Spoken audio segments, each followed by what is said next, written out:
हर हर महादेव। ओम नमः शिवाय।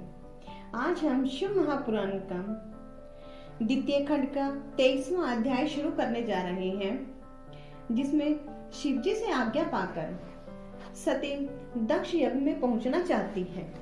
तो चलिए कथा शुरू करते हैं। ब्रह्मा जी ने कहा, हे नारद, सती ने अपने पिता के घर यज्ञ का हाल सुनकर चाहा कि मैं भी वहां जाऊं, तो इसी इच्छा से अकेली सदाशिव के पास पहुंची। वहां पहुंचकर देखा कि सभी सेवकगण शिवजी की सेवा में संलग्न हैं। सभी ने रुद्राक्ष धारण किए हुए हैं और उनके शीर्ष पर जटाएं लटक रही थी और शरीर पर भस्म शोभित भी। शिव का ऐसा स्वरूप देखकर सती ने उन्हें प्रणाम किया और सती को वहां देखकर शिवजी ने बड़े प्रेम के साथ उन्हें वहां बिठा लिया। और शिव सबको जानते थे, फिर भी उन्होंने सारी संसारी लीला के निमित्त वहां आने का उनसे कारण पूछा। तभी सती अत्यंत प्रसन्न होकर बोली, हे प्रभु, क्या आपको यह अच्छा नहीं लग रहा कि दक्ष के यहाँ यज्ञ आरंभ है? तो सारे मित्रों तथा बंधुओं की भेंट महाधर्म है। इसी से अच्छे लोग भले बंधुओं की संगति स्वीकार करते हैं और आनंद प्राप्त करते हैं। क्या आपको यह उचित है कि वहां चलकर हम यज्ञ को पवित्र करें और मुझे भी अपने साथ ले जाकर मेरी इच्छा की पूर्ति करें? तो मेरे पिता के यज्ञ में ब्रह्मा, विष्णु आदि सभी देवता पहुंच गए हैं, परंतु आप वहां नहीं गए, तो शायद यही यज्ञ आपको अच्छा मालूम नहीं हुआ।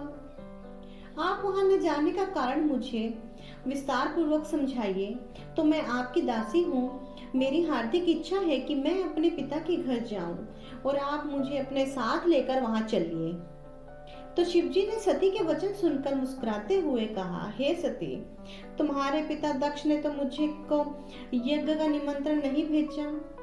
वो तो अपनी स्तुति रखकर मेरा अनादर किए हैं। तो तुम ही सोचो, केवल तुम्ही को न बुलाकर अन्य सभी लड़कियों को उन्होंने बुलाया है।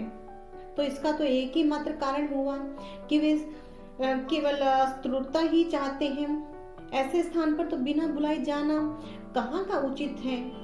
अर्थात धर्मशास्त्र कहता है कि अपने पिता, पुत्र, गुरु तथा स्वामी के घर बिना बुलाए भी जाना उचित है। उनके मन में तो स्तुति भी नहीं होनी चाहिए।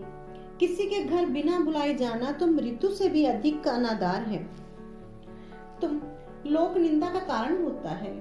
सती ने यह सुनकर बोली, हे स्वामी, आप इस वैर का कारण तो बताइए। तो शिवजी ने पिछला सब वृतांत सुनाकर कहा, तो यही उचित है कि तुम दक्ष के यज्ञ में न जाओ, तुमको बड़ा कष्ट उठाना पड़ेगा।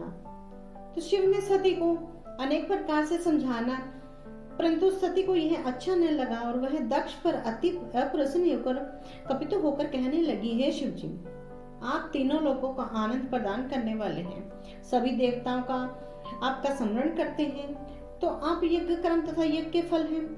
आपकी तो दृष्टि मात्र से ही तीनों लोग तृप्त हो जाते हैं, तो यह यज्ञ पूर्ण तथा पवित्र होता है। मूर्ख दक्ष ने आपको अपने यज्ञ में नहीं बुलाया, सो मुझे चिंता है कि उनका जो यज्ञ किस प्रकार से पूर्ण होगा। मेरे पिता इस प्रकार क्यों अज्ञानी हो गया, वह मुझे बहुत ही बड़ी चिंता है। तो यदि आप मुझे आज्ञा दे तो मैं वहां जाकर उन्हें शांति पूर्वक अथवा उसके वैर भाव को देखूं।